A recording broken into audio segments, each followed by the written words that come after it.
Hello guys, मेरा नाम है अर्जुन। आज ऑन रोल और ऑफ रोल में क्या डिफरेंस है थोड़ा सा मैं आपको डिटेल में समझाता हूँ। बहुत सारे डिप्लोमा आईटीआई होल्डर हो, डिप्लोमा होल्डर हो या डिग्री होल्डर हो, कॉलेज ज्वाइन करते हैं, कॉलेज कंप्लीट करते हैं। वो कंप्लीट होने के बाद जब उनको जॉब की जरूरत पड़ती है तो कुछ कंपनी आती है कैंपस के लिए, या वो खुद जहाँ एमआईडीसी एरिया है जैसे पुणे हो गया, गुजरात हो गया, मुंबई साइड वगैरह हो गया, तो ये मेट्रो सिटी में जब वो जॉब के लिए जाते हैं तो सबसे इम्पोर्टेंट चीज जो उनको पता होनी चाहिए, उनको उसका नॉलेज नहीं रहता। सो थोड़ा सा डिटेल में मैं आपको बताना चाहूंगा कि ऑन रोल और ऑफ रोल क्या होता है। थोड़ा सा अपन बोर्ड पे समझेंगे कि ऑन रोल और ऑफ रोल क्या होता है। ठीक है। तो जो भी आप कंपनी ज्वाइन करोगे तो सबसे पहली चीज तो आपको यही देखना है कि कौन सी कंपनी में आप कौन से रोल पे ज्वाइन कर रहे हो। ठीक है।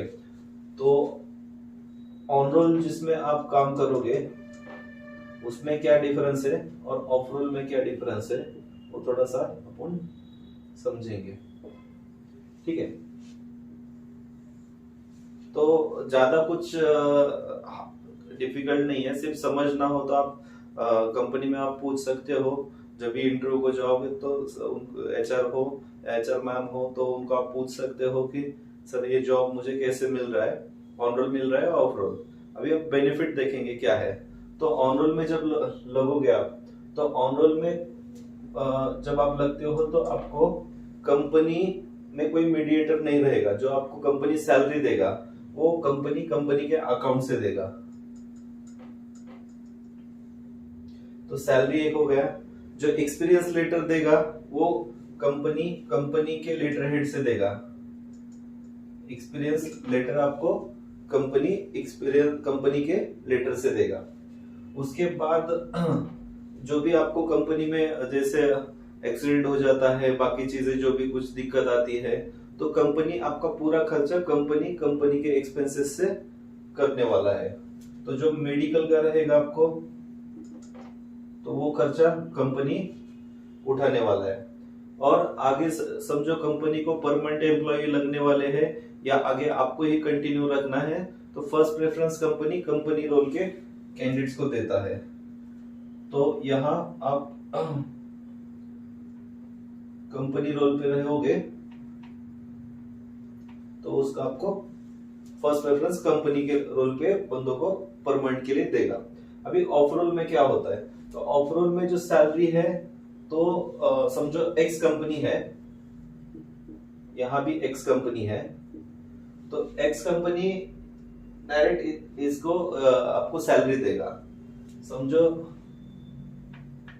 ए बी सी नाम का कैंडिडेट है, एबीसी नाम का कैंडिडेट है।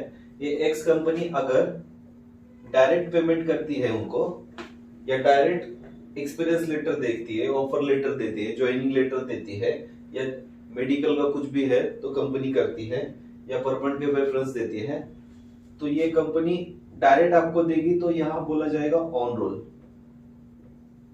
और अगर कंपनी एक्स कंपनी को अगर समझो 100 लड़कियों की 200 लड़कियों की अगर जरूरत है, कुछ उनके प्रोजेक्ट है उसके लिए, तो कंपनी क्या करती है, वाई वाई नाम का समझो कॉन्ट्रैक्टर है, या वाई नाम का कोई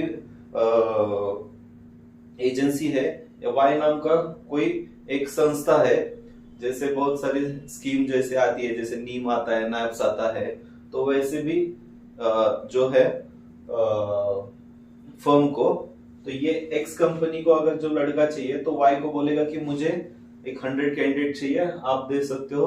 तो आप में और हम में एक कॉन्ट्रैक्ट होगा, इसे बोला जाएगा ऑफ रोल, या इसे दूसरा नाम है कॉन्ट्रैक्ट। यानी बहुत जगह ये सुनते हैं कि कॉन्ट्रैक्ट में जॉब मिलेगा, कॉन्ट्रैक्ट में जॉब, तो ये दोनों में कॉन्ट्रैक्ट होता है कि हमें 100 कैंडिडेट चाहिए। अगर ये एक्स कंपनी वाई कॉन्ट्रैक्टर को बोलती है 100 कैंडिडेट, तो ये आपको यानी आप 100 में से एबीसी रहोगे, तो आपको ये पेमेंट करेगा सैलरी। ये वाई आपको एक्सपीरियंस लेटर देगा। मेडिकल का जो भी इश्यू है तो ये हैंडल करेगा। और अगर परमानेंट का बारी आता है तो कंपनी इनके कॉन्ट्रैक्ट के बंदों को ना लेते, वो डायरेक्ट कंपनी के रोल के बंदों को फर्स्ट प्रेफरेंस देगा।